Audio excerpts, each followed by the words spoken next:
పేదని మంచని చెడ్డని భేదమే ఎరుగదీయమ పాశం కోట్ల ఐశ్వర్యము కటిక దారిద్ర్యము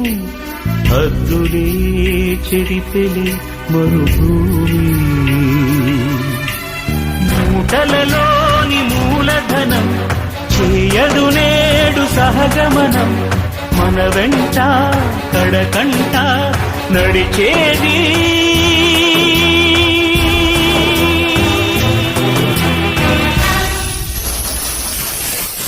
ఆ నలుగురు